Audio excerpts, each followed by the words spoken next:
Aircraft out to the left-hand side, and he's going to position 30 degrees off the axis to then run back in after a wing over. Now, crucially during this manoeuvre, as he makes turns to the left-hand side, he can't see the airfield as he's coming back round, being sat in. Oh yeah. And they're going to adjust that pull-up today based on wind. A little bit of wind, but not very much today. So broadly speaking, the distances won't have changed too much today for that pull-up.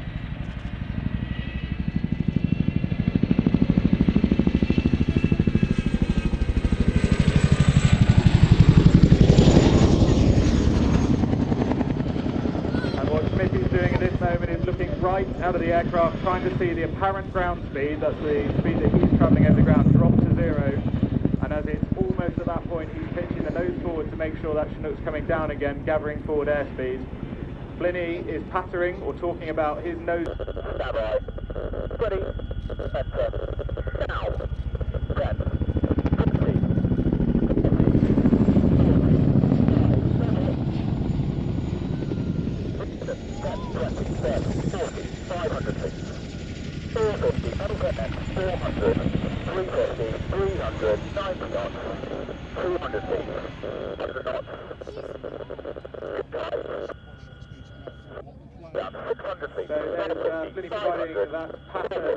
10. And you can see him changing the intonation in his voice there to make sure as they get closer to the ground, he's being almost more aggressive over the intercom to make sure that it's really being digested by Schmitty, who is staying eyes out of the cockpit the entire time. There's no head-up display in this aircraft to assist Schmitty knowing what height he is. He's making that judgment based on what he sees and what Flynn is saying. Sitting away now to come past the wing waggle and say hello to all of you at Cosford here this afternoon. You see the ramps going down now, and that's for the preparation for the crewmen to have their big moment in this display because they've been under cover or we've been running in at very low level. This quick stop is incredibly difficult to fly, but Schmidt is very well practiced at doing so. And there we go, presenting both discs to the airflow, bringing the aircraft to a stop.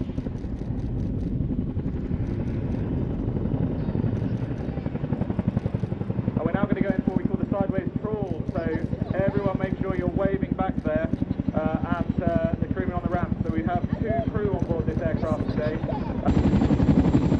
Captain Dan Hine also on the aircraft today, and I believe that's down to the originally from South Africa, national DRA 2015, trained as the Westland operator, joined us on 27th 2018.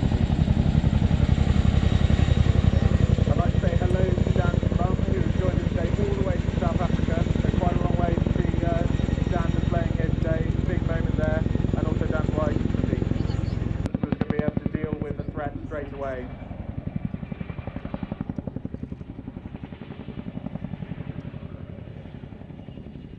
And as they get to the top there, Schmitty getting the nose down, left-hand turn, 405 degrees of turn to do here in descent before they run in parallel to the crowd for another wing over prior to the next manoeuvre.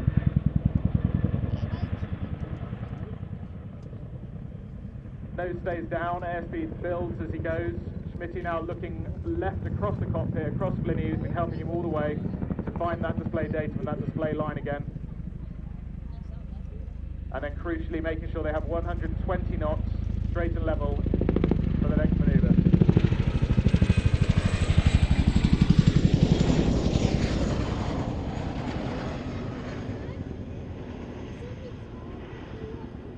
And this is a key moment where both the crewman and the co-pilot are assisting in getting the aircraft configured for this.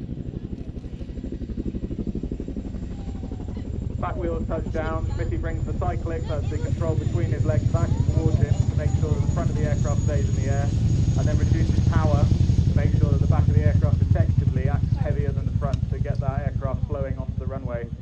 And as he comes to 0 knots there, you're going to see him do something that we don't practice regularly, and is very much part of the display sequence, and that is take this manoeuvre backwards. Now this is not easy to do, because of course he is staring forwards, and he's going to come backwards to the point that he then lifts up prior to 25 knots, and he's going to come back into the hover facing all of you to say one big goodbye from the Chinook display for 2022 at Cosford. Our incredible engineering team led by Flight Lieutenant Sam Taylor here today, who are with absolute truth when getting this aircraft into the air and under in the first place. Without them, the display would not happen at all. So just one big wave, they're going to then go for an over-shoulder departure. This is the departure profile we use when departing a landing site with the crest in the 12 o'clock or directly in front of us. And they're going to disappear away.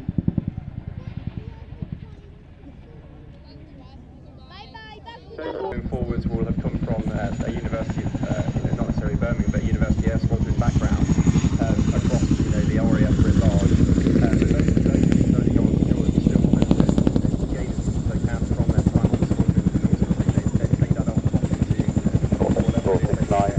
on landing. A big ground taxi back to Boston. Or medicine, whatever they go into, that they've got ground taxi back to the skills that they learn with it. Now here at the air show today, tell me about the role of the students. So the students are here very much to...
Were the quite superb aerobatic stylings of Ian Gallagher from the RAF Ask 21.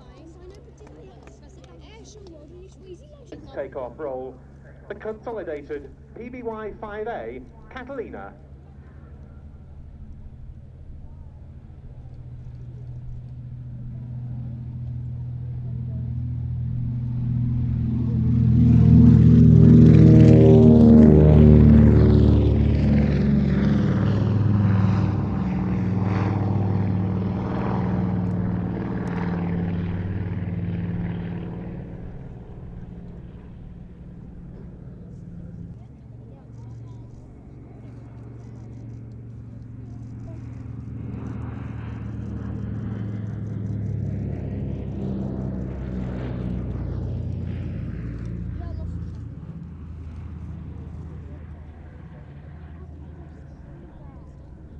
An incredible endurance of up to 30 hours and a range of 2,500 miles. The funniest plane ever.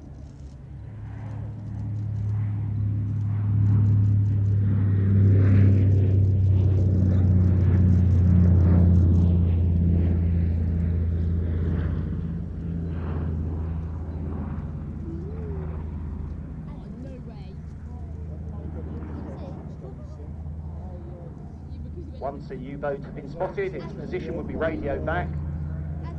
Generally, the aircraft would try and attack that U-boat. The U-boat captain had a choice, could either dive and try and evade. More often than not, they would stay on the surface and fight. The U-boat was certainly very well gunned, and there were some fierce fights. This is not a fast aircraft. And no, in fact, 2 VCs were awarded to captains of Catalinas for courageous attacks on German U-boats.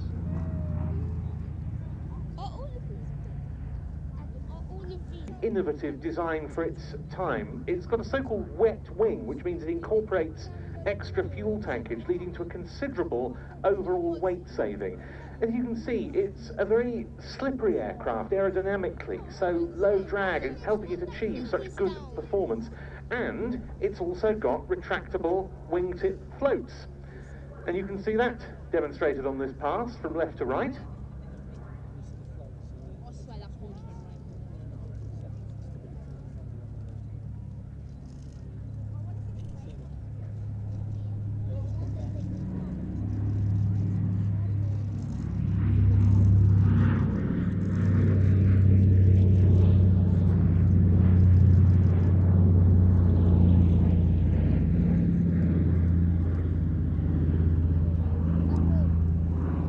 The fact of their being retractable, helping further reduce the drag of the aircraft. And then came, as I mentioned, the further improvement into the amphibian configuration with the PBY 5A model.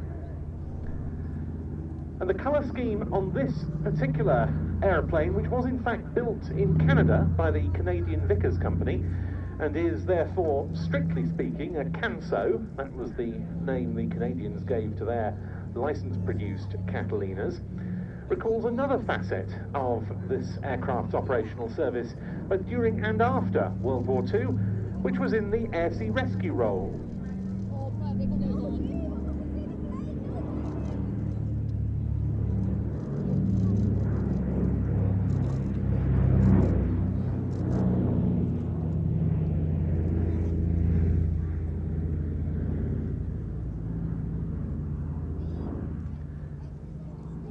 During World War II, when air-sea rescue services began to develop, having been largely reserved, as far as the American forces were concerned, for the US Navy and Marine Corps.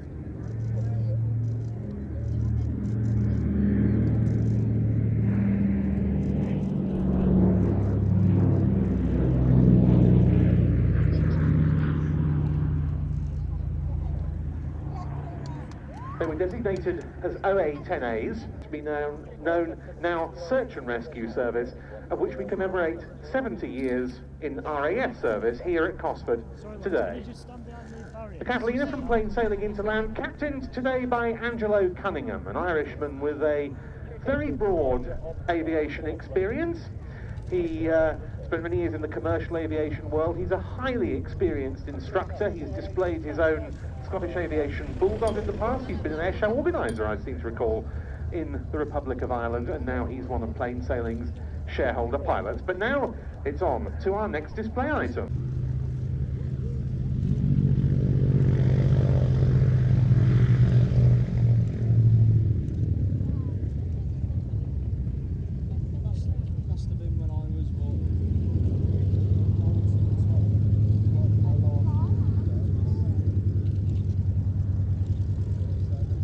Make sure you keep hold of your bags. We don't want any disruption caused by any articles being left in places they shouldn't be. So if you see anything that might appear suspicious, also please do inform your nearest RAF. And there are various rendezvous points around the showground as well. If you do have the misfortune of losing track of a loved one, he converts his speed into height to perform his first manoeuvre, quarter clover.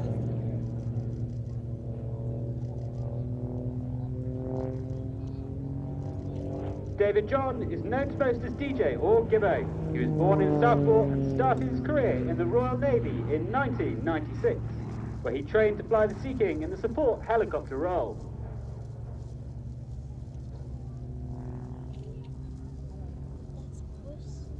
DJ dived down before he regained his airspeed to achieve 1,300 feet, the top of a quarter clover. Operationally, DJ has flown the Sea King in a variety of areas, including Sierra Leone and the Persian Gulf. He's also spent 3 years flying search and rescue missions off the Cornish coast. DJ now rolls 90 degrees whilst pointing straight up before completing a stall turn at almost 0 airspeed. Stalling? He should be stalling by now. DJ is now serving in the Royal Air Force, and when not displaying, he's responsible for training qualified military pilots to become instructors on the Grub Tutor. During his varied career, DJ has amassed over 6,000 flying hours on 50 different aircraft types. In his spare time, DJ flies vintage aeroplanes, races powerboats, and drives classic cars. He has also a penchant for Michelin-starred restaurants. Today, the Tutor is flown by the Royal Air Force's largest flying school, number 6 Flying Training School. The Tutor is used to tune junior RAF pilots, University Air Squadron students and air cadets being flown on air experience flights around the UK.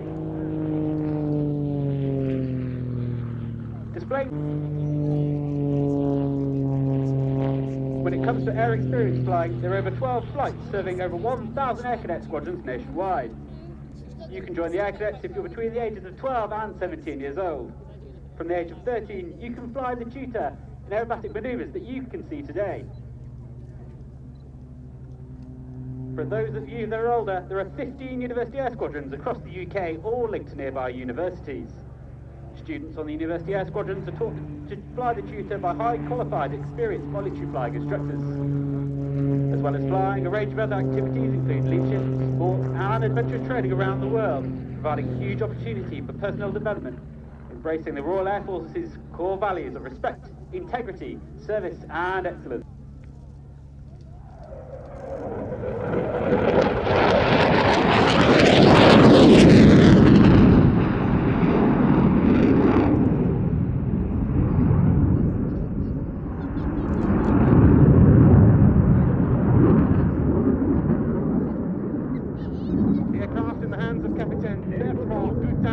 He's an instructor on Escadron de Transformation Rafale 34 Aquitaine, stationed at Saint-Dizier. This is the French Air and Space Forces Rafale conversion unit.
Onto the main A-axis, where we're shortly to see once again this aircraft's outstanding agility demonstrated.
Into the outside turn, showing you the aircraft's upper surfaces.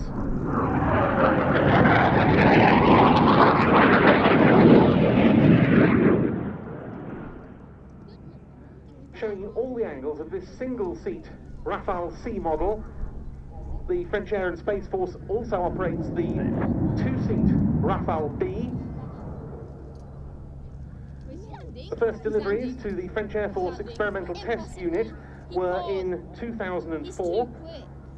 Operations over Afghanistan began in 2007, and they've been much engaged in that theatre along with many others in the years that have followed.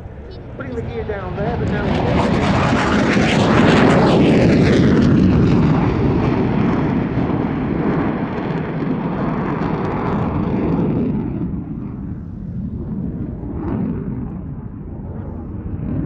over Libya in 2011 during what the French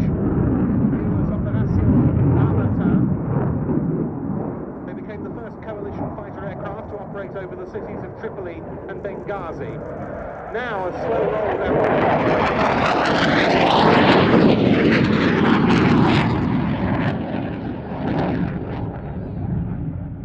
Another combat zone where Rafales are seeing in Mali, assisting the government against jihadist forces in Operation Serval, with some very long-range sorties by this aircraft. One of them the longest in French Air Force history, with 4 Rafales hitting 21 targets in a mission from their base at Saint-Dizier in France to N'Djamena in Chad that lasted 9 hours, 35 minutes. Now an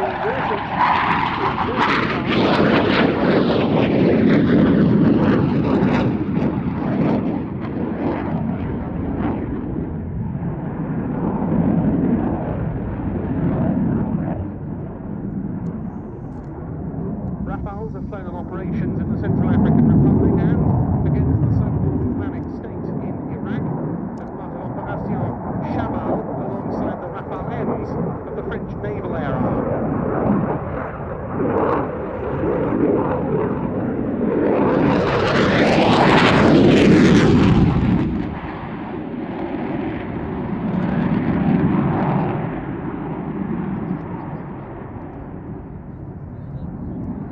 Incredibly versatile platform, performing close air support, air interdiction and ISR, intelligence, surveillance and reconnaissance missions in these theatres.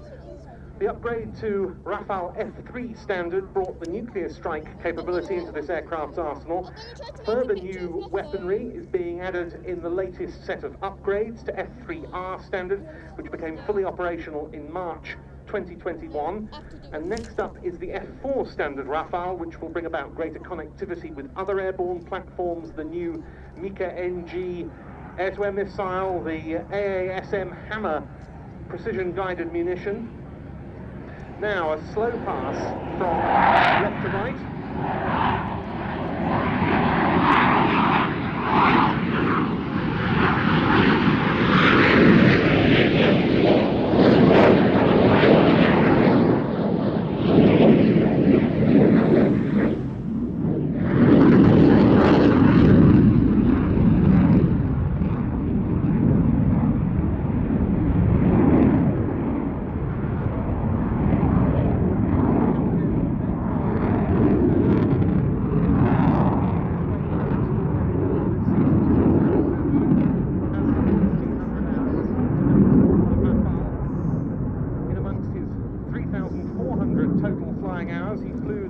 F1CR reconnaissance aircraft. He was an instructor on the Sakata Epsilon primary trainer, during which time he was on the French Air Force Cartouche Doré aerobatic team.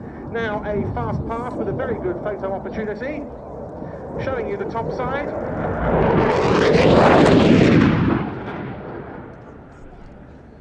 Bubu became part of the Rafale force in 2012 with the famous Régiment de Chasse 230 Normandie-Niemen.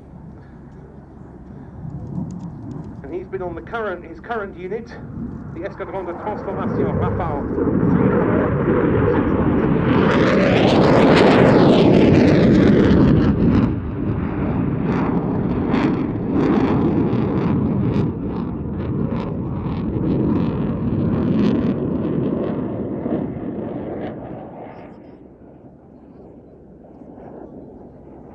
And the cloud base today permitting the full high show, so we get to see the square loop here.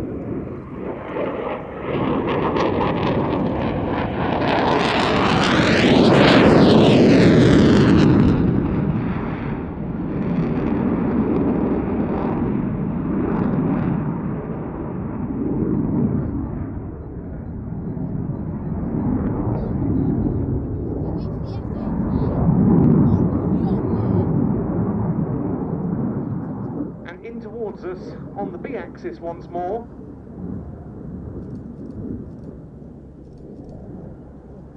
With double rolls into a derry turn, rolling one direction, turning the other.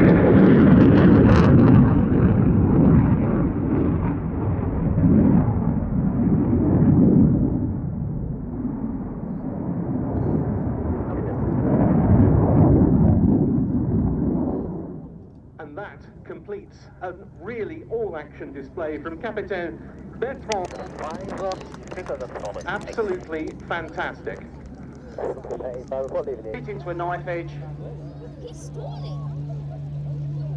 Holding the aircraft very low.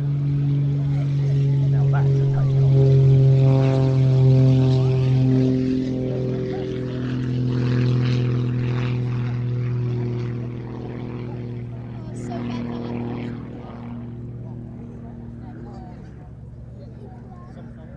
What's after this, if you know?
So incredible to think that the design for this aircraft actually dates back to the 1940s. For many decades it was the top performing aerobatic aircraft, won competitions around the world. Still, as you can see, a very sprightly performer, especially in the right hands. My word, definitely the right hands. Ex-RAF fast jet pilot, the Tornado mainly, including missions in the Gulf War. Operation Desert Storm, 21 missions. Left the Air Force in 1993 and loves aerobatic flying. He does, and he has obviously put his pit special through a very, or his two pit specials, because we've got his other one here in the static display, through a very extensive modification program. 8.5 litre Lycoming engine, 540 horsepower, and as you can see, he can hover like we used to say a Harrier, an F-35 we must say now.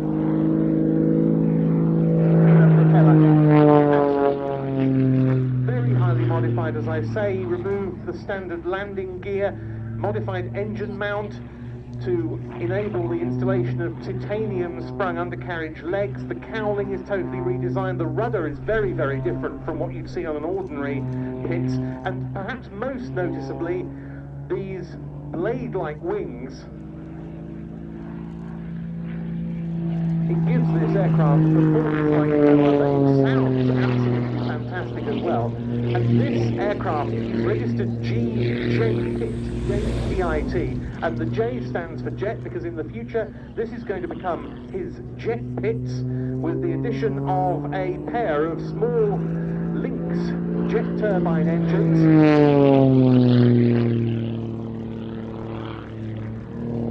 Now that really does take some thinking about. You've got a biplane with a propeller and two jet engines.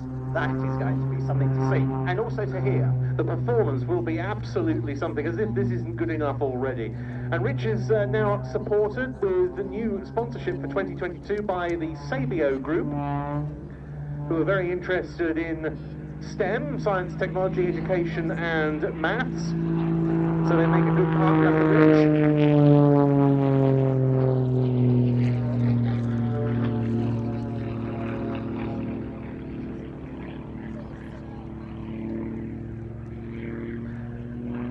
300 horsepower, I should have said, rather than 540s. In fact, a Lycoming IO 540 engine.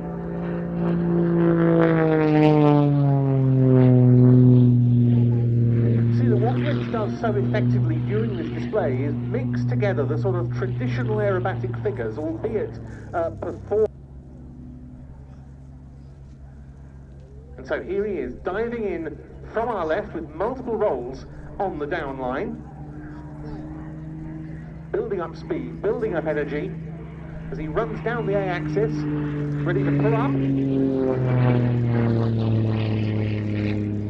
And this is what he calls his Tower of Power, a vertical ascent with multiple rolls on the way up, the speed gradually bleeding off.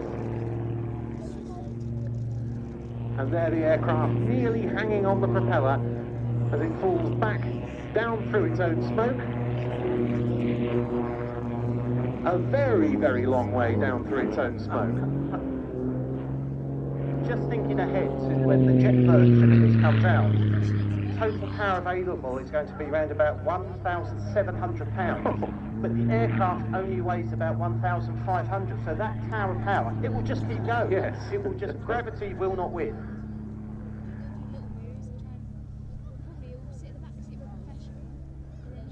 Rich comes from a flying family, indeed, because his late father, Ken Goodwin, was renowned in the day as one of the RAF's finest exponents of Hunter and Lightning aerobatics in the service.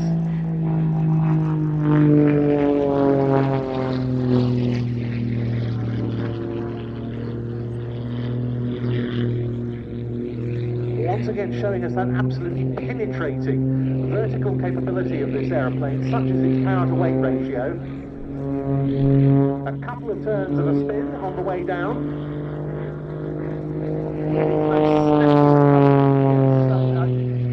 I think Rich is just a genius at those snap recoveries. You think the aircraft's out of control and then he just brings it to heel.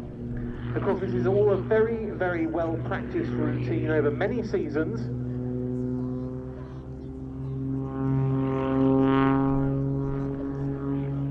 took up aerobatics. He sought the advice of members of the British Aerobatic Association. He competed in competition aerobatics for a number of seasons. That's in itself a very different discipline to the air display world, requiring the performance of the sequence within a very tight set of laid down parameters.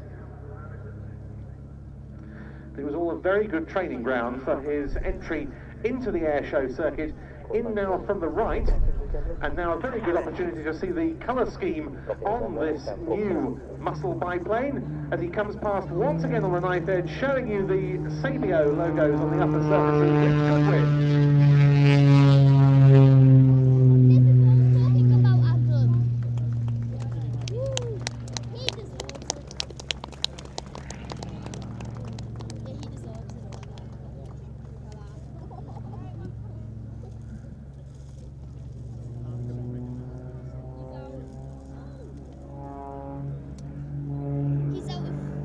Not quite done, because there you can see him pulling to high alpha, high angle of attack, and once again he is trying his best to come to a hover. That is either a helicopter or a kite, I'm not sure which.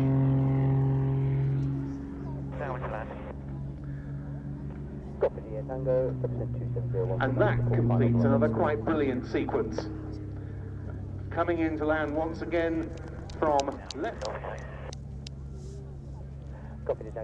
Happen. There's a meeting point at the RAF zone. Celebrate Memorial Flight Display for 2022. See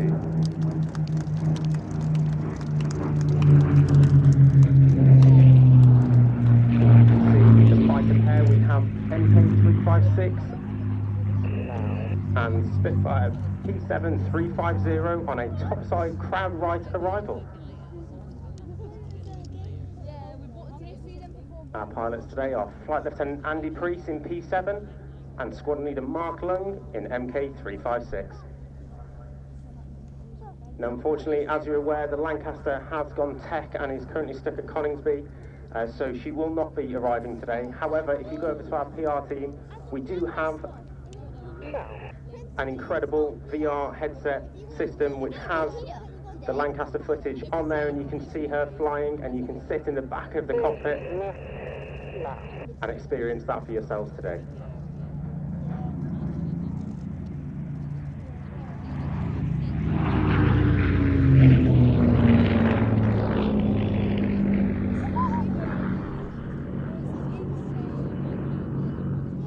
And now we see that perfectly line abreast formation of the two Spitfires. Now, as one of the displays you're about to watch today, the BBMF conducts flypast events all over the country, from village fetes to state occasions, just short of 1,000 events each year.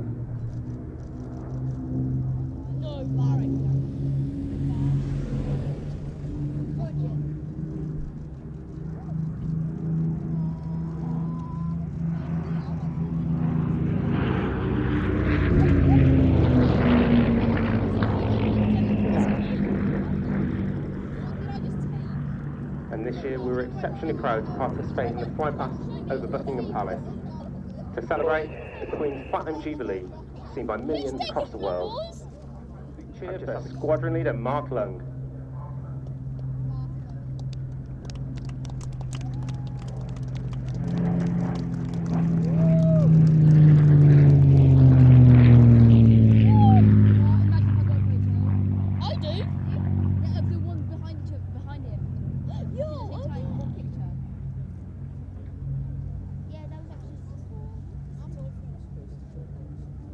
Today the flight has 6 Spitfires, 2 Hurricanes, a Dakota and a Lancaster, plus 2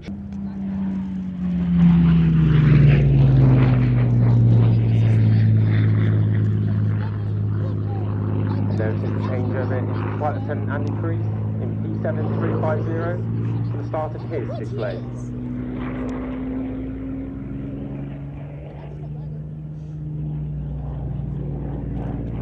Now, this display has been derived for this year for the Queen's Platinum Jubilee, and it's very unique, so we're working it around the crowd datum. So that means that Andy's going to try and keep as tight into this display as he can, so he's going to spend as little time as he can on the left and the right hand side of the display line. and he's going to try and keep everything in the centre and down to 100 feet for yourselves today.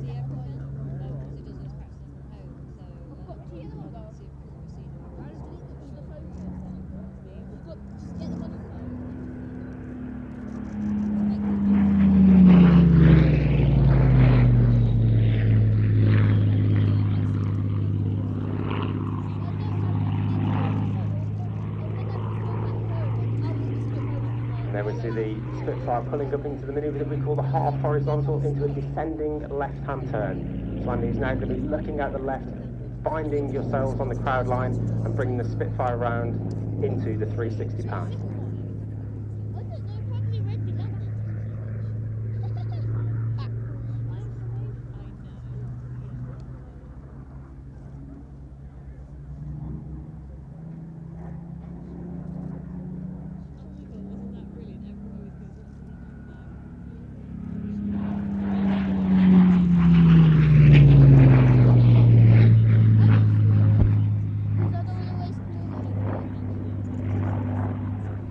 As we see Andy coming out of that 360, what we're going to see now is a manoeuvre dedicated to the Queen's Platinum Jubilee. Called Platinum, this is 2 wingovers joined together to make what we call a figure of 8 in the sky. So there's the first half of the manoeuvre complete, and he's now descending, looking for datum, as he pull hard right and into the next wingover.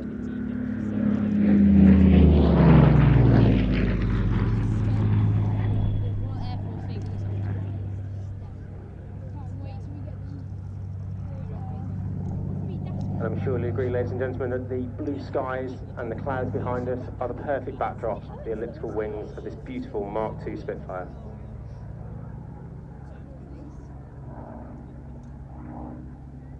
And as we see Andy descending now, he's going to be pulling left into the next manoeuvre, which is going to be a 3/4 victory roll.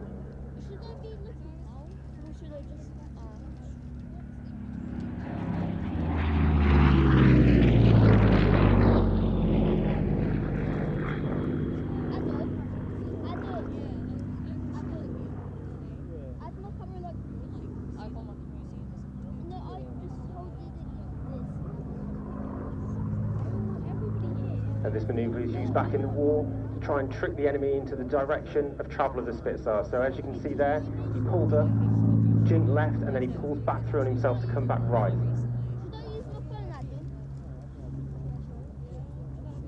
And as we're seeing descending now back down to the crowd line, he's going to go into the oblique 360. So from the crowd centre, it'll look like a horseshoe as it climbs up off crowd centre.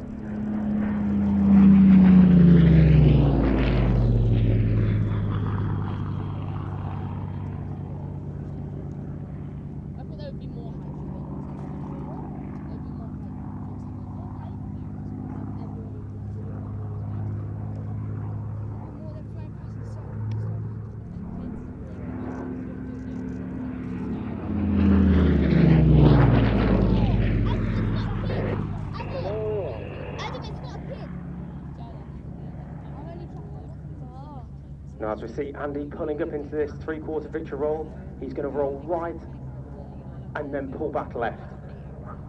And then he's going to be coming down the hill, all the way down on crowd left for his final manoeuvre. So he's going to aim to fly this at 100 foot, pulling up into the full victory roll. And if you look to your right hand side shortly, ladies and gentlemen, you're going to see Squadron Leader Mark Lung in MK356 aiming to go underneath him as they hit crowd centre. I don't give any. You never fly over. So here we see Andy pulling up into the victory roll, and if you look to your right hand side now, ladies and gentlemen, you'll see Squadron Leader Mark Lung in MK356 entering the display line.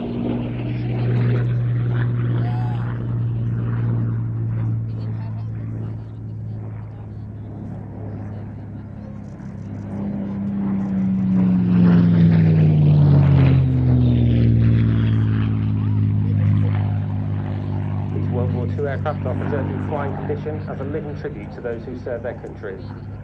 And this year marks the 65th anniversary of the formation of the Battle of Britain Memorial Flight.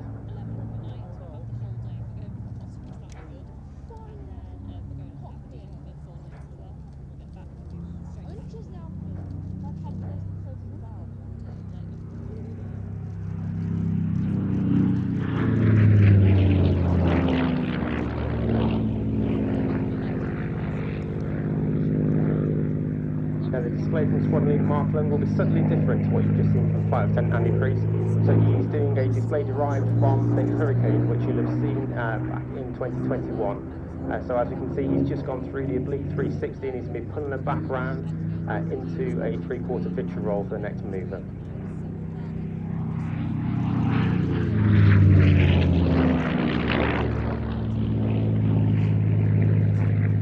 Now, whilst many of you know, the flight actually has 12 aircraft, 5 different types, but it only has 2 full-time pilots and over 40 engineers, as well as 4 civil servants.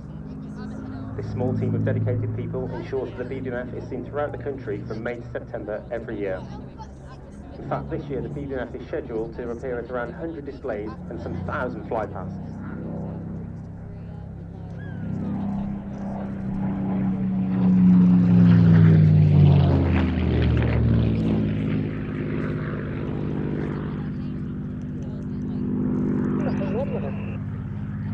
Our flight support engineers work tirelessly to ensure that the BBMF aircraft are kept in excellent condition, conducting deep maintenance over the winter and then keeping the aircraft airworthy in the summer for you all to enjoy today.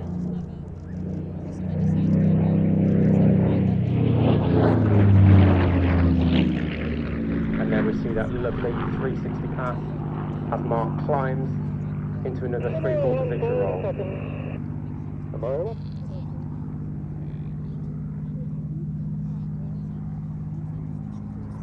Now, if you'd like to know more about the flight or the Royal Air Force, you can find us on raf.mod.uk/BBMF, or have a look on Instagram, Twitter or Facebook and you'll see all the updates from today and hopefully some of the footage from our aircrew.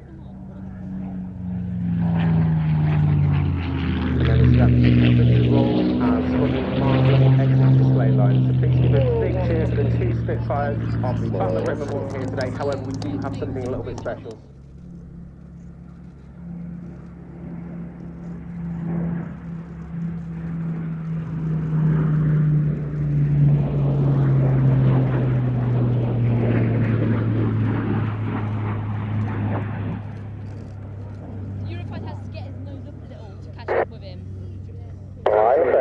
One incredible sight. Now what we can see there is a Spitfire keeping the power on. He's calling to Flight Lieutenant Paddy O'Hare, telling him which way he's going to direct the next turn, and you can see Paddy in a very high alpha manoeuvre, so the Typhoon is actually flying extremely slow for the aircraft, and so Paddy has to be very gentle on the controls, making sure he keeps in perfect line of stern in the formation today.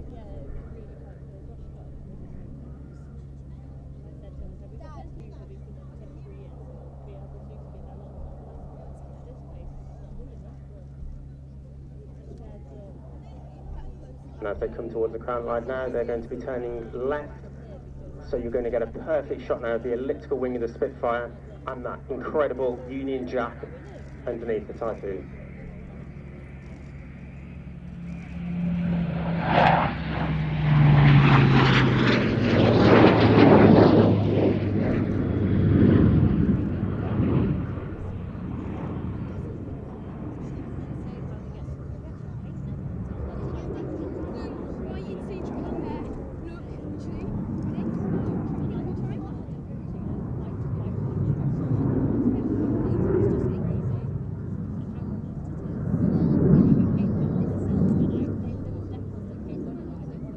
This display doesn't happen just overnight in the formations that you see today.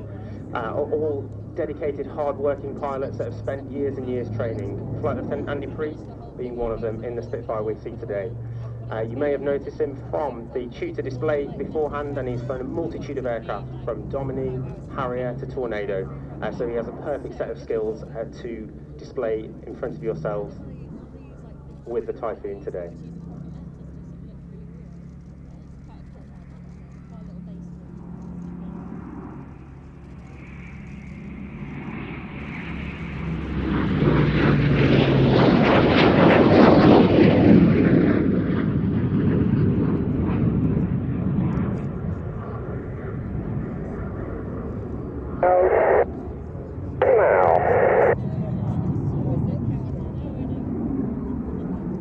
Ladies and gentlemen, as they get ready for their final few passes, I'd like to say a few things.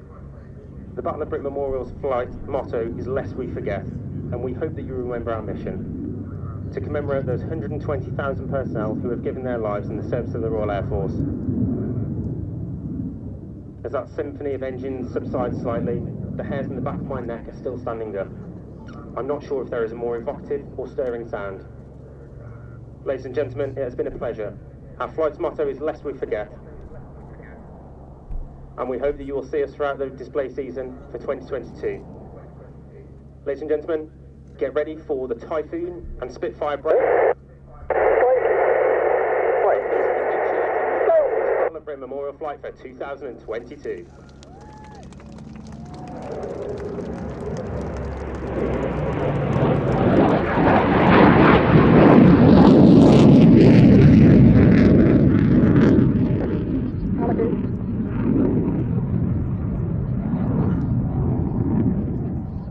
Well, we've enjoyed 2 Spitfires, we've enjoyed Spitfire and Typhoon. Now get ready for solo Typhoon display.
From the Typhoon, a nice sunny afternoon at Cosford. Please bear in mind that Typhoons are on standby at Royal Air Force Coningsby and Royal Air Force Lucas. Crewed up, sorry, not Lucas of course, now at Lossiemouth, crewed up, ready to go. We called it Quick Reaction Alert. Oh, I did like when right in my way, I took a picture, no.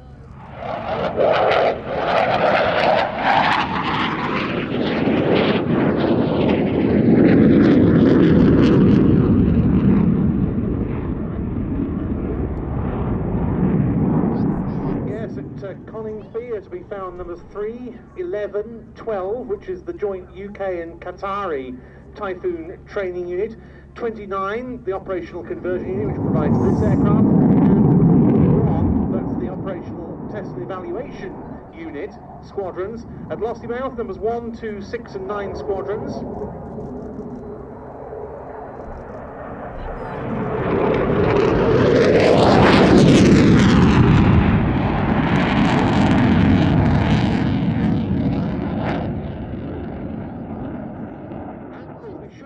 Number 1435 flight stationed at Mount Pleasant in the Falkland Islands, guaranteeing the air defence of that territory 40 years on from the conflict there. And of the multinational Eurofighter Typhoon operators, it was really the RAF, wasn't it, Andy, that was at the forefront of developing and then bringing into active service this type's full range of multi-role capabilities. Indeed, and it's a capability that continues to improve. Been in service for quite a long time now. You Yes. think of this as a new aircraft that has been in service for a good number of years. Capabilities keep being added. This is going to be a fun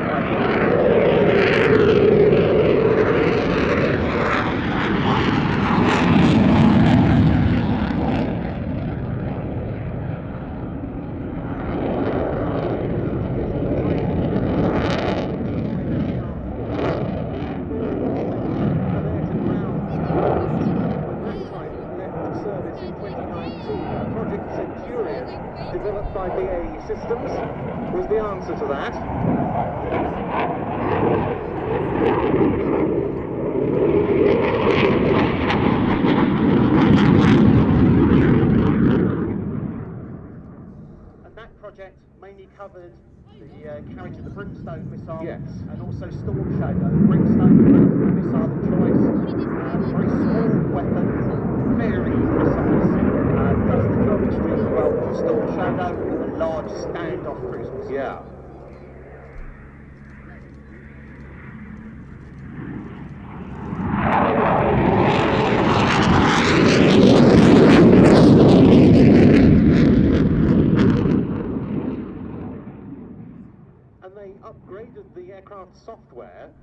non-standard to another literally overnight, while Typhoons were on deployment to Cyprus for Operation Shader, the UK contribution to the fight against the so-called Daesh, or so-called Islamic State, in Iraq and Syria.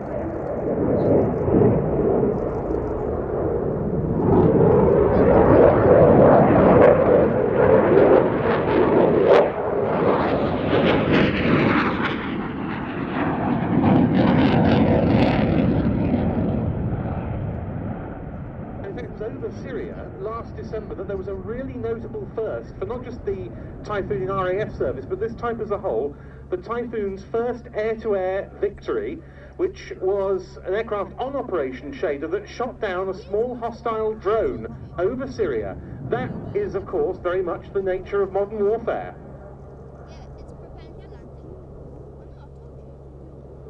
High-speed pass now to pitch up for a half horizontal.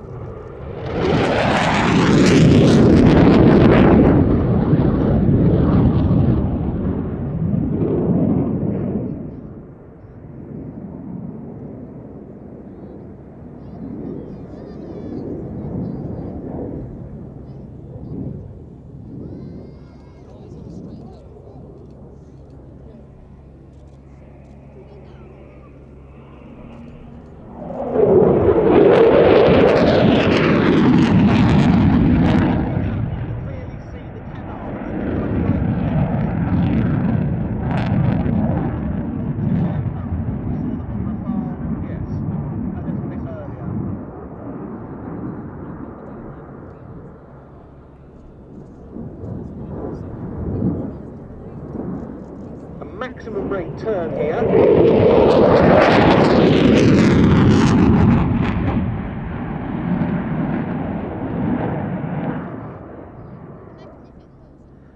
And up for another of those half-Cuban manoeuvres, which will bring Flight Lieutenant Adam O'Hare down once again for a final fast pass, accelerating to around 500 knots. Afterburner engaged at the 2 Eurojet EJ200 engines.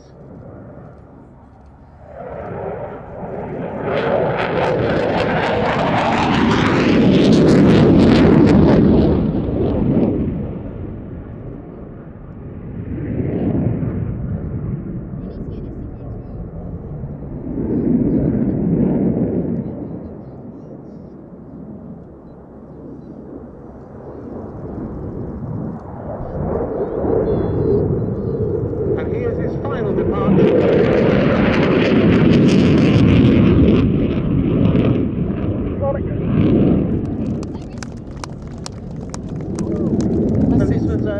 Sort of almost a late replacement in the programme, Sea-King on static. I'm really delighted to see a Wessex again. Yes, the Westland Wessex. Temporarily resting. Yes, both some older HAS3s like that, and HU5s like this one, this variant, twin-engine variant, that was developed for the Royal Marines Commando support role, served in the Falklands, deploying special forces, members of the SAS and the FPS, Special Boat Service, moving men and material around the South Atlantic theatre, but it did indeed come at a cost. 9 Wessex were lost there, 6 of them in the sinking of the Atlantic conveyor that we were talking about at the start of the programme related to the Tutor. Incredible feat of airmanship during the big taking in South Georgia, lost 2 Wessex there in atrocious weather conditions. It's worth researching online or reading some of the books on the subject. Incredible story. Wessex trying to distract special forces, 12 weather, then the report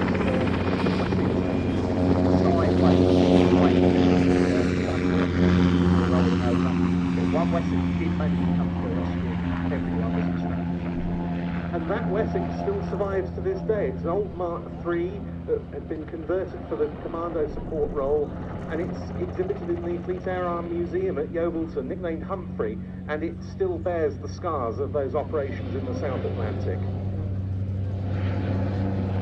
This was a licensed-produced development of the Sikorsky S-58 in American design, because Westland were in close cahoots with Sikorsky at the time, you might say. They'd already developed the S-55 as the Whirlwind, used prior to the Wessex as the RAF's main air-sea rescue helicopter.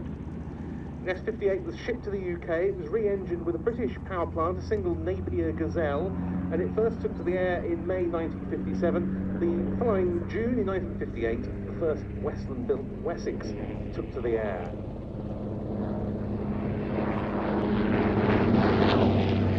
And of course, in addition to supporting our search and rescue fleet, there's also a big royal link here as well. Of course. Both the late Prince Philip and Prince Charles were trained as Wessex pilots, and of course this aircraft, this type, did serve on the Queen's flight, as it was called then, not 32, the Royal Squadron, that's a later incarnation. They were modified. I think the interior was a little bit more plush. It was ordered first by the Royal Navy as far as the British services were concerned as the HAS-1 anti-submarine platform. Came into service in 1961. It was the first anti-submarine helicopter for the Navy to have been designed as such from the outset, and also the first for that role with gas turbines. So it really was a huge advance on everything that had gone before, far more capable at night and in bad weather. It really did give the Royal Navy a great deal of what it needed for that role for many, many years. The RAF makes the engines are basically positioned at an angle of 45 degrees. And the pilot, when you see it on the ground, you really get an appreciation of how high the pilot is, really up in the heavens in the Wessex. The RAF put the Wessex into service in 9th Territory, was handed back to Chinese control in 1997.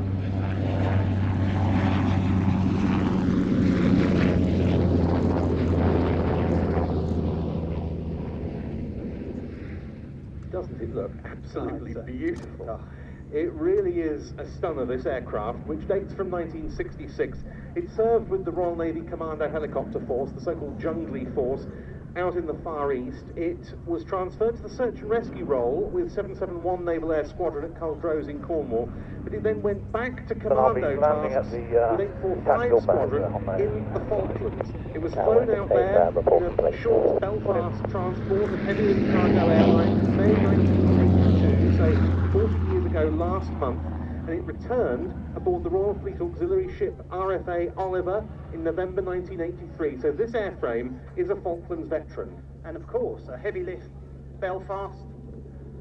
We have a ex-RAF Belfast here. We do, in the museum.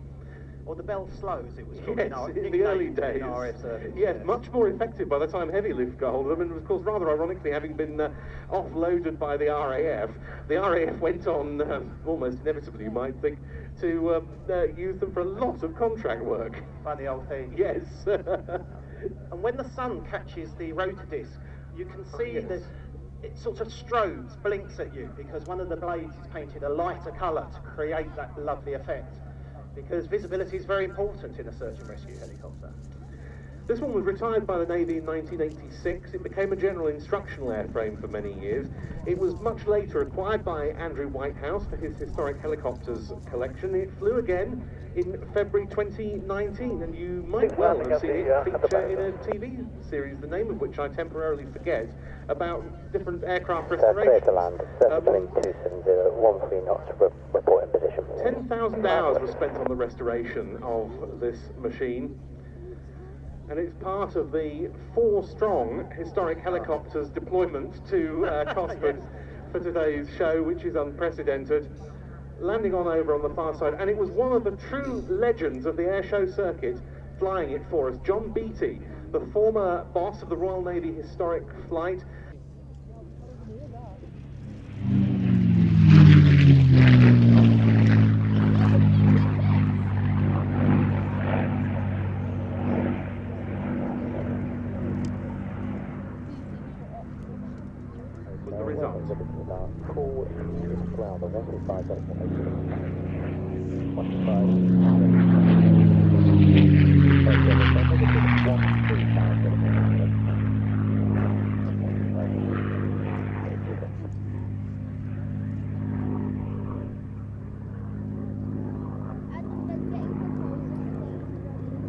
Indeed, in a recent edition of Fly Past magazine, they listed what they considered to be the top 15 Allied fighters of the Second World War. In at 3 3, the Hurricane, in at 2, the Spitfire. Top of the pile, this aircraft, P-51D Mustang.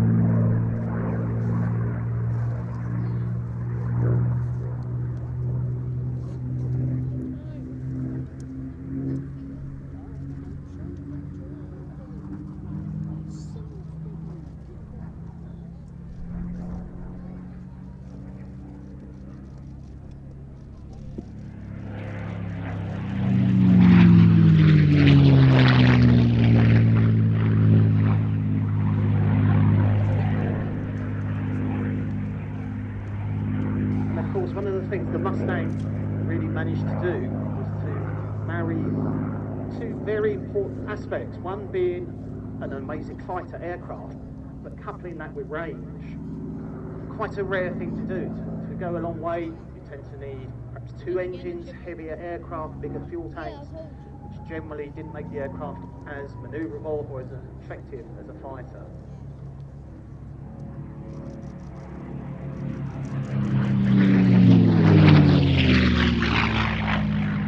Spitfire, rightly recognised as one of the finest dogfighters of all time, but had very short legs.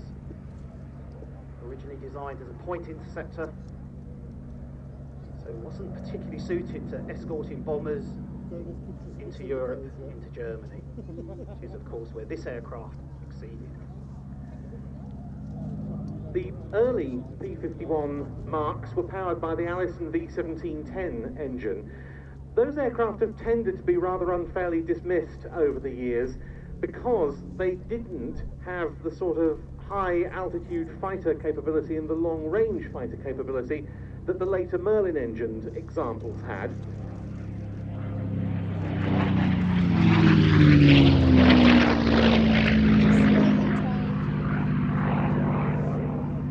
In fact, the Allison engine Mustangs were outstanding combat aircraft in their own right. They were exceedingly good at low level. They were very good ground attack mounts, very good fighter reconnaissance mounts. The RAF was using them in that role, in the tactical reconnaissance role, until pretty late in the war.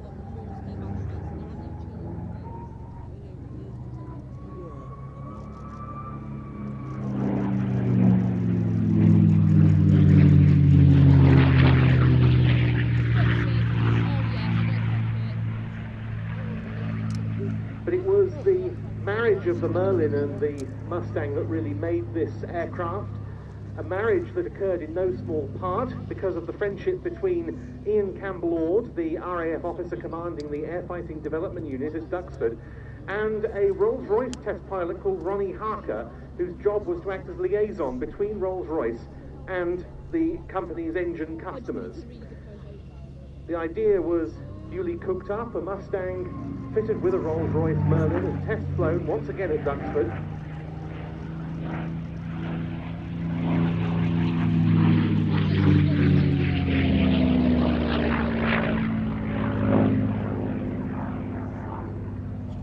Immediately its outright performance was transformed, though as it turns out, it was by no means certain at that point that the Mustang would necessarily get the marks of Merlin that it later got, which gave it such outstanding range capability.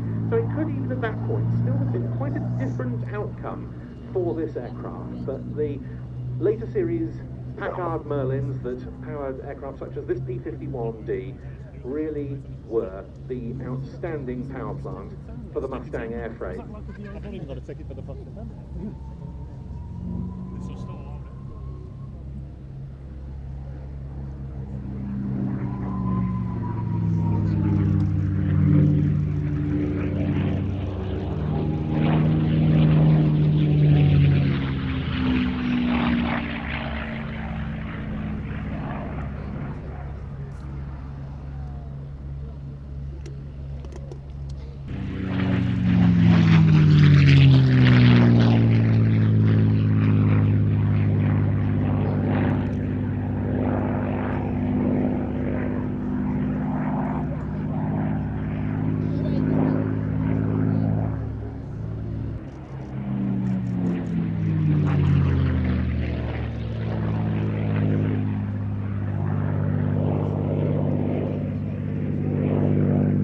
Entered service with what was then the Belgian Army in 1992. They had 46 of them to start with. That fleet's been slimmed down quite a lot with the end of the Cold War.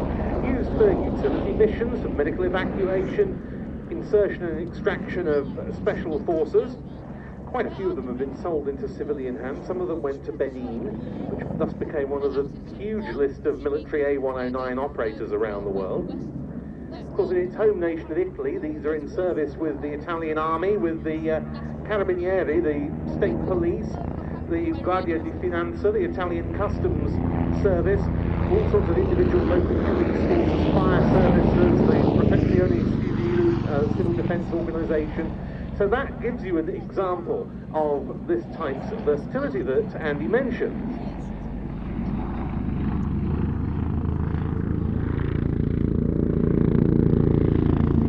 Would I be right in thinking in Belgian service it replaced the Alouette, another wonderful historic helicopter? Yes, they also served in parallel for quite a long time when the Alouette 2s were relegated to training and utility duties. But yes, it was intended as a successor for that, and then sometime later the Belgian Army was, along with the Air Force, was merged into the Belgian Air Component, which continues to exist to this day.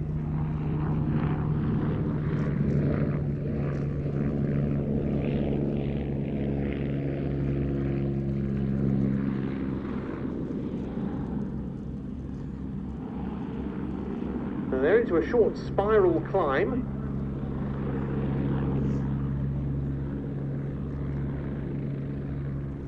And we'll soon see another of the very, very steep nose-down portions of this display. Everything in that cockpit is looking very green.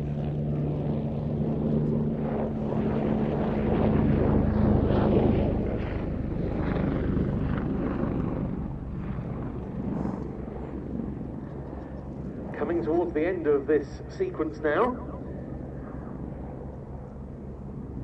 Bringing the A109 back in towards us. And there should be ample time before now and the A109 landing on to once again admire the new colour scheme for this display example. 2 minutes prior end of display. Agusta 109, Roger, reports complete and ready to taxi and refuel. We'll go Agusta A109 for information, we will pick it.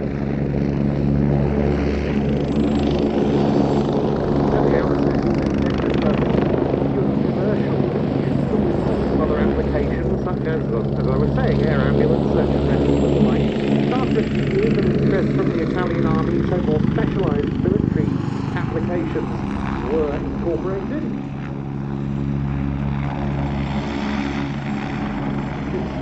Always been very attractive, elegant design, as you'd expect from the Italians.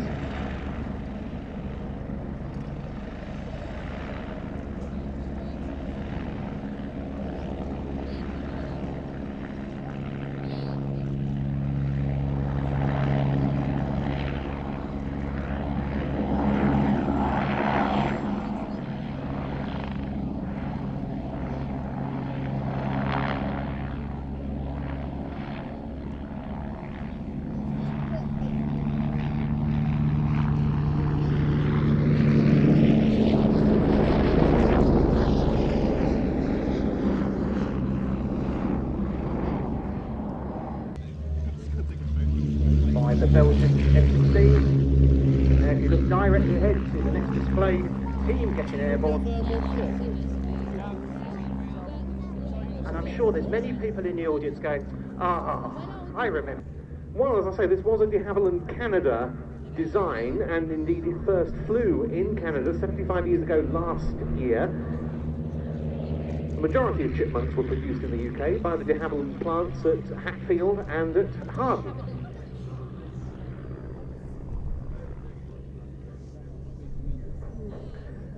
It was designed as a successor to the Tiger Moth, and you can see the two parked together in one area of our static display here today.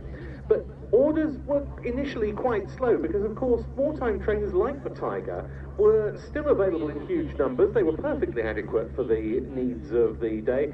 And the Chipmunk had a bit of an undeserved bad reputation for its spinning characteristics in the early days. But sales soon picked up, especially when some of the fiscal restrictions were lifted, because of course a lot of countries were virtually bankrupt at the end of World War II. And so it was that the Chipmunk sales success story started. Very nice on-crowd break there.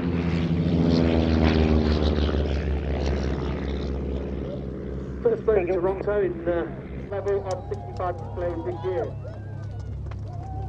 Please put your hands together for the 2022 Royal Air Force Aerobatic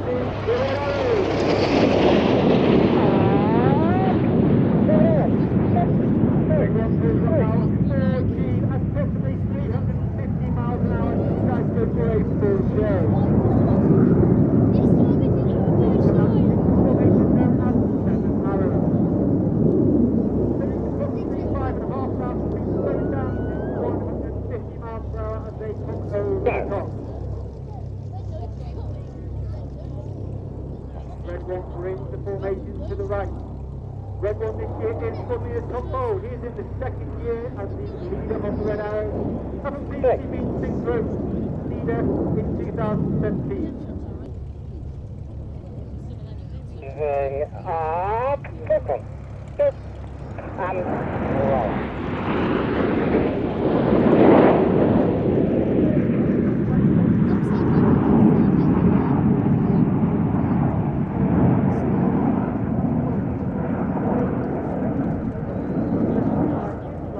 Reaching over 5,500 feet, slowing down to 150 miles an hour as Red One brings the formation back down towards the ground. Woo!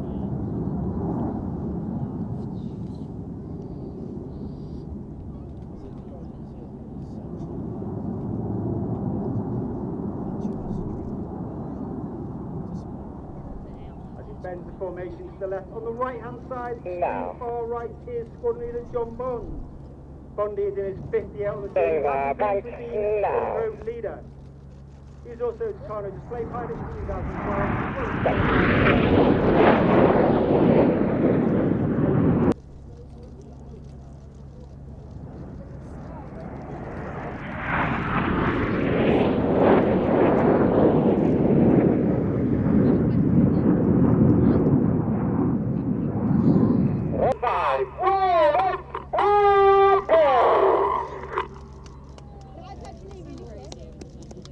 Reds 4 and 5 roll around the formation.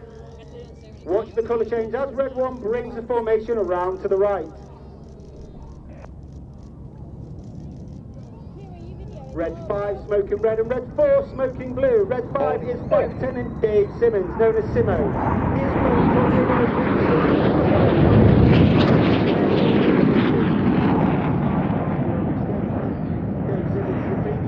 of University of Birmingham Air Squadron. I would like to give a huge shout out to you back today.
Down to 100 feet and a closer speed of over 700 miles an hour.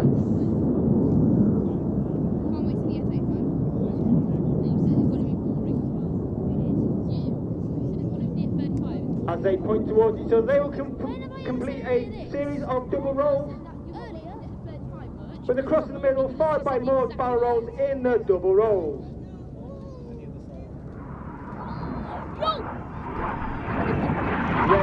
Smoke again. Gregor Austin. He's in his fourth year on the team, having previously flown Typhoon and Harrier on the front line, and also been qualified fairness tutor on the Hawk Team on 2 at Rafale. Okay, go. Rolling. Out. In the sky in Python.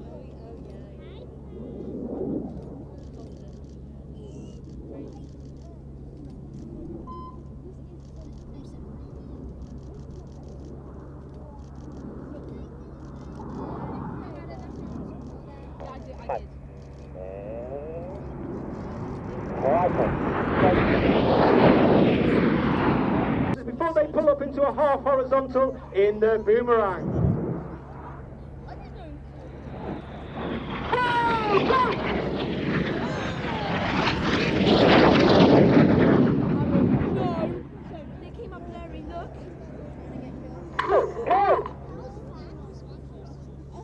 As red 6 and 7 now pull up. Under 5G at 400 miles an hour, that means everything about them is now weighing 5 times heavier than what you and I are on the ground. Once inverted, they'll be about 60 degrees nose down, heading back down towards the ground for that 100 feet. 100 feet failed. Oh my.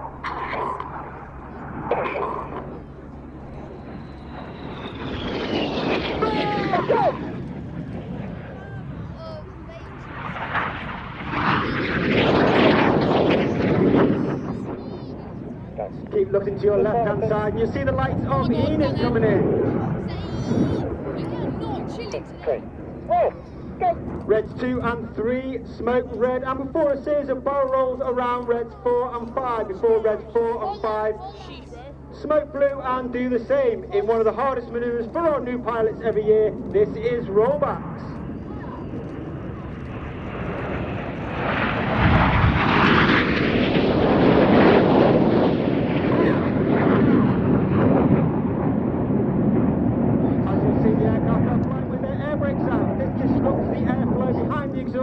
That makes the smoke a lot more full.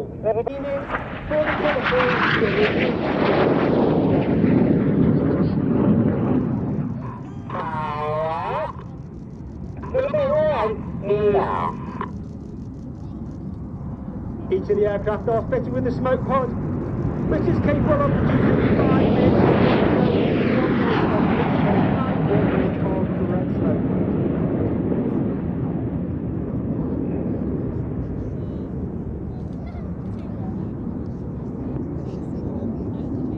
This is crossbow.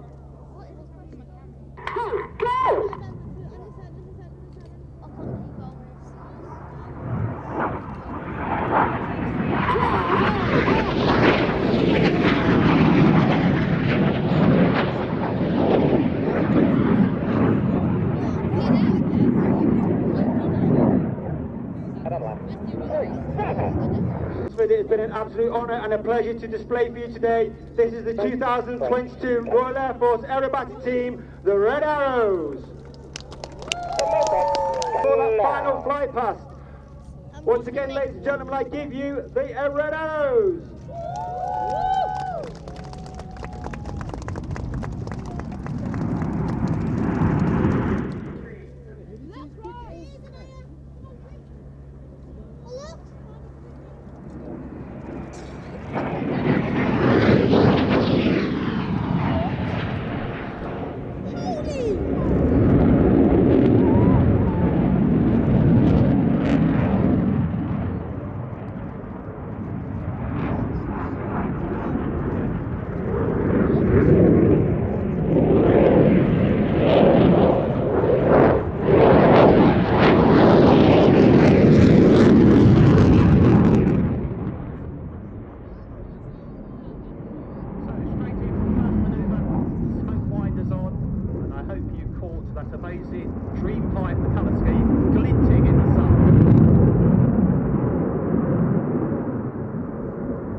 favourable at the moment.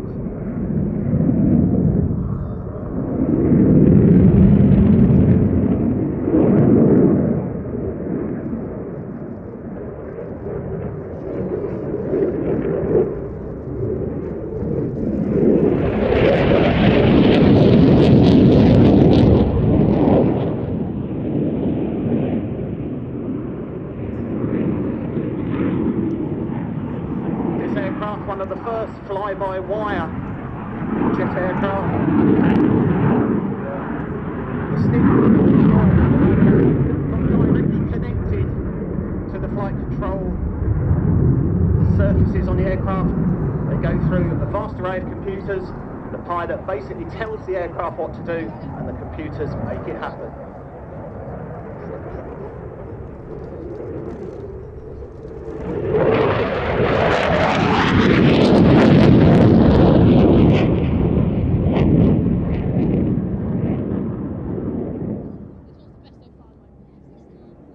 There you see a big negative G push off the top there. Some -3 to 4G, extremely uncomfortable. All the way around, inverted.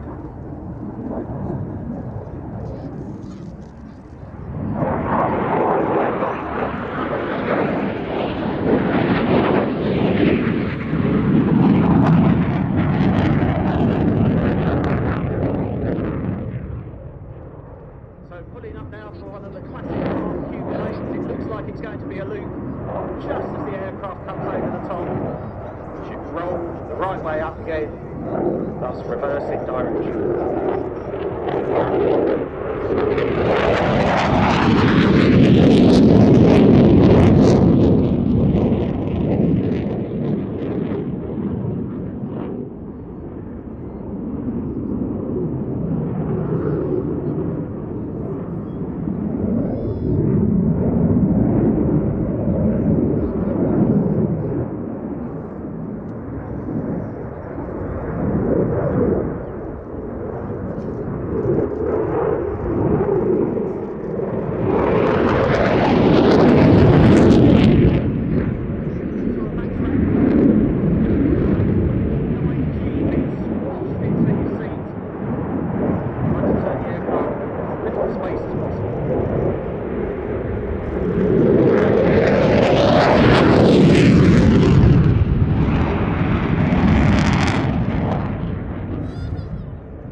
Axis, I'm expecting a 4-point hesitation roll. 90, 180.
Now you can hear the power has come off. We saw the Rafale perform an amazing low-speed pass. Well, this is the F-16 low-speed pass. Again, watch for what we call high alpha, the nose pointing relatively high. Aircraft slowing down to 140 or so knots.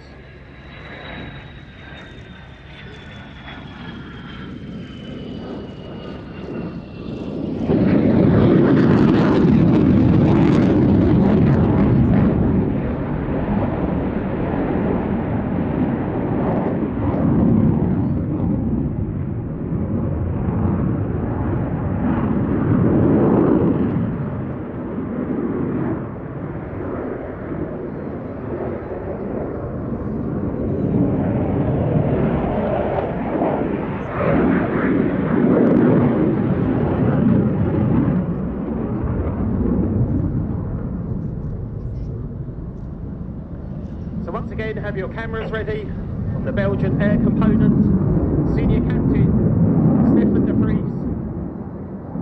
in the F-16 Dream Viper.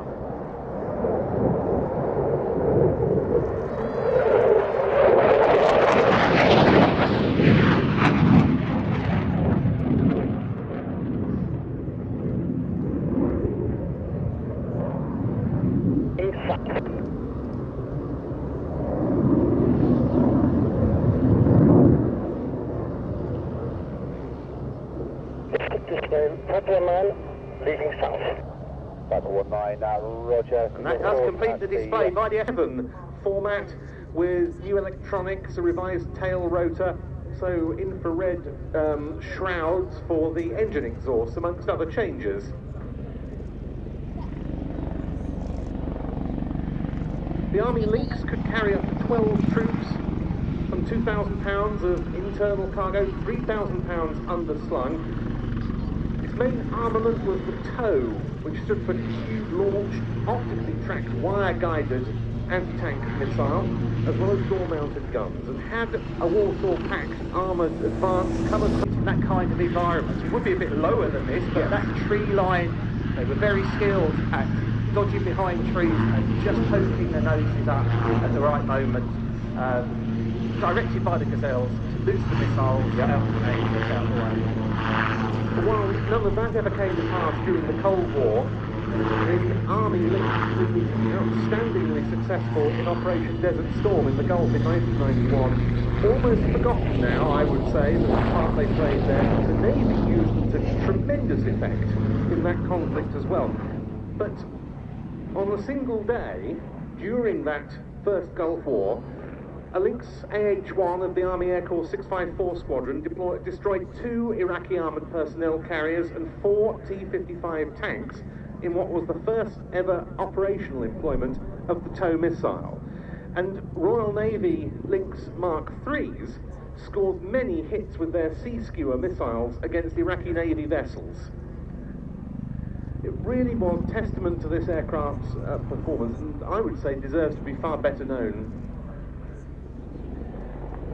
Navy Lynx were deployed globally aboard ships, including on HMS Endurance, the Antarctic Ice Patrol vessel. Army Lynx like this, likewise, they were stalwarts of operations in Northern Ireland. Of the various interventions we made in the Balkans, right through to Kosovo in 1999, and peacekeeping efforts thereafter.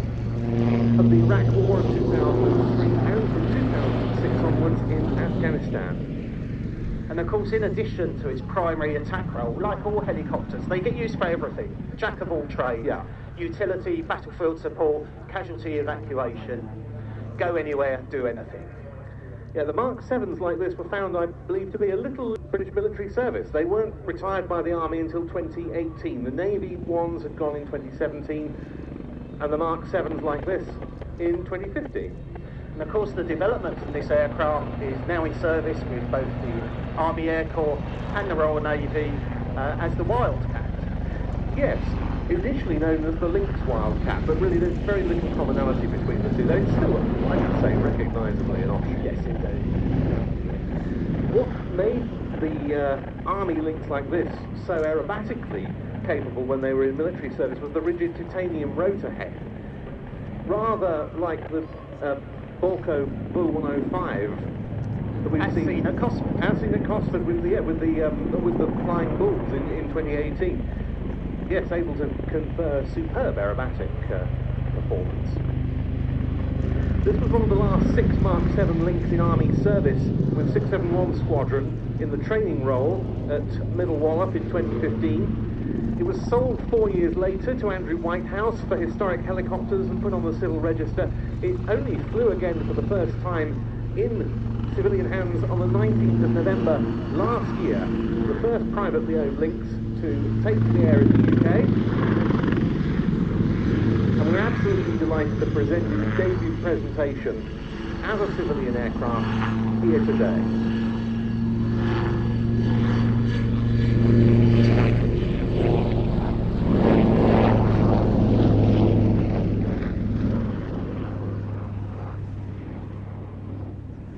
The Lynx Lynx, one of British aviation's great post-war export successes. They were sold to very many different nations, as well as, of course, the procurement by us and by the French.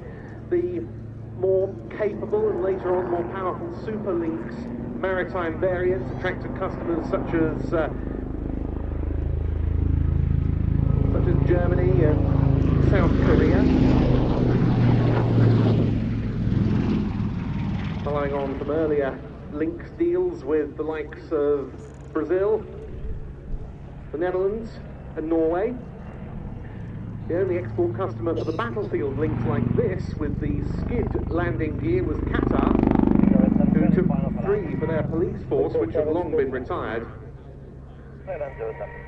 But the service of the Lynx with the Army Air Corps very ably remembered by historic helicopters. Good afternoon, Shoreway 31 holding at the north of the M54 junction at 1,000 feet. And so completing its sequence, the Westland Lynx AH7. 013, 1 in short final to land on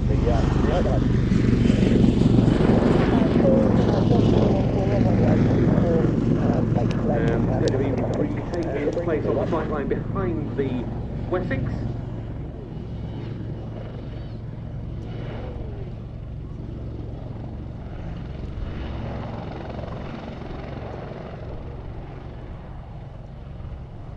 And it was the founder of the boss of historic helicopters, Andrew Whitehouse.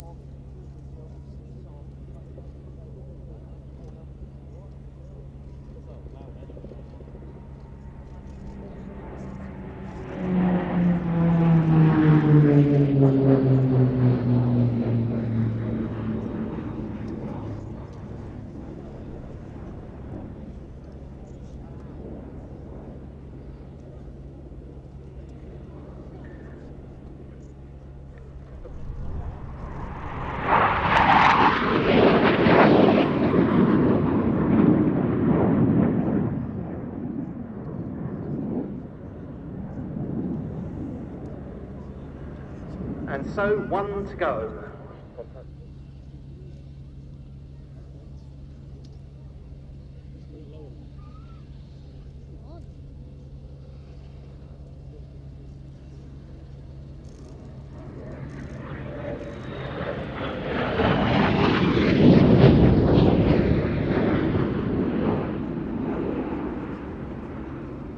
Ghost is on the brink, low approach for a hopper. Ghost, roger.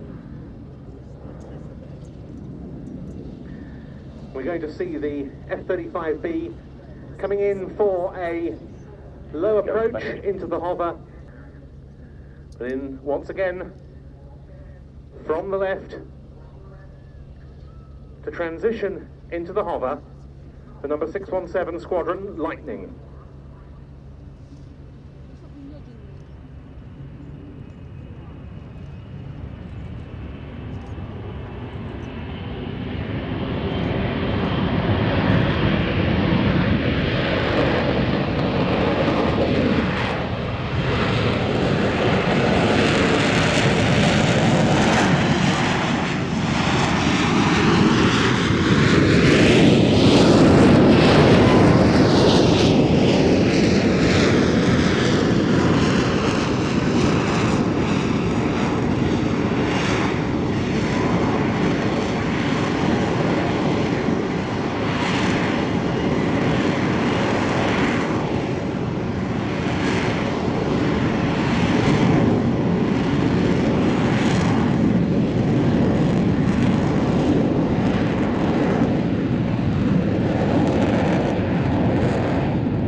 With that, we bring to an end the flying at the 2022 RAF Cosford Airshow. How fitting that we end with the future.